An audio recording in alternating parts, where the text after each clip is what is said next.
প্রশ্নটা করলেন তখন প্রশ্নটাকে বুঝতে হবে তো যে 5 দাগের জমি 3 ভাই 5 দাগের জমি আছে, এক ভাই এক দাগের পুরোপুরি অংশ বিক্রি করছে অবশ্য কিন্তু ঘরোয়া বন্টনামা নাই। যদি ঘরোয়া বন্টনামা থাকতো তাহলে ওই দাগত ওর সাম্পাটা থাকতো, ওই দাগ আমি পুরোটা বিক্রি করতে পারতাম। যেহেতু নাই তাহলে এখানে আইনের একটা ত্রুটি আছে। এখন ওই ভাই যদি ওই দাগ ধরো আমরা 3 ভাই, হ্যাঁ আমরা তিন ভাই জমি বন্টন মকন দলিল করিনি না, কিন্তু 5টা দাগে জমি আছে আমাদের। 5 দাগে কিন্তু আমরা জমি সমানভাবেই ভাগ করে নিয়েছি। 5 দাগে সমান ভাবে ভাগ করছি। 5 ভাই দেখা যাচ্ছে হ্যাঁ 3 ভাই 5 দাগ 5টা, কিন্তু জমি 5 দাগ ভাই আমার 3টা।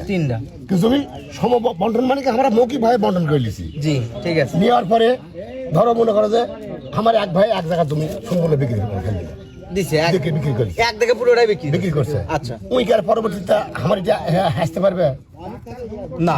হ্যাঁ না, যে তুই তো ওটা হওয়া পাবো যেহেতু সম বন্টন হয়নি গে বন্টন ঠিক আছে, ওটা ঠিক আছে, এটা জন্য হাঙ্গের মনে মেলা আছে, হতেই পারে।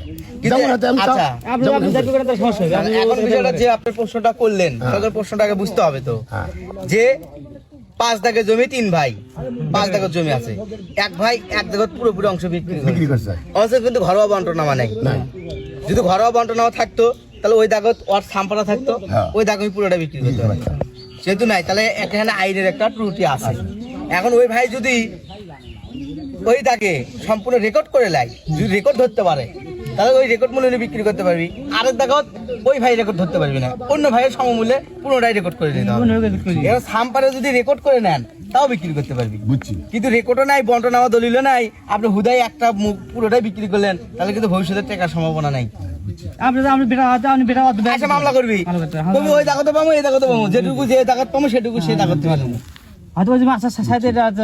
ওই জমি আস্তার সাথে 20 লাখ টাকা দাম, এর ভিতরে 5 লাখ টাকা দাম অনেক। বিষয়টা এরকম। আসসালামু আলাইকুম। মুরব্বির যে বিষয়টা ছিল আলোচনা করে বুঝে দিলাম যে সুন্দর একটা প্রশ্ন করছে, খুব ভালো একটা প্রশ্ন, এগুলো বোঝার বিষয় যে বাপ দাদা জমি 5 দাগের জমি 3 ভাই, দেখা গেলো এক ভাই এক দাগত খাচ্ছে আর 3 ভাই মিলে 3 দাগত খাচ্ছে, এরকম ভাবে এক দাগ পুরোটাই খাচ্ছে, কিন্তু আদৌ কিন্তু ঘরোয়া কোনো কাগজ নেই, বন্টনামা দলিল নেই। তাহলে কিন্তু আজ ঝামেলা হচ্ছে না, ভবিষ্যতে কিন্তু ঝামেলা হবে। ওই প্রতিটা দাগতে 3 ভাই মালিক। আমার যেহেতু মনে করে যে আমার তো রেকর্ডের সম্পত্তি মনে হয়, আমার সব দাগিতে আমার নাম আছে, সব দাগতে পাবেন আপনি, দিতেই হবে আজ না হলে আজকে 12 দিতে হবে আপনি। মনে করেন যাই হোক হয়তো কোটি একটা দিয়ে কিন্তু আমার তুমি সব দাগতে সব রেকর্ড আছে বা আমার সে যেমন ওই মরে জমিগুলো বাড়ালে ডোন দে মাপলে আমার এই আমাদের এক ক্ষতিন ও আমার সুপারে গেলে আবার এক ক্ষতিন আলাদা আলাদা আলাদা সমস্যা নেই।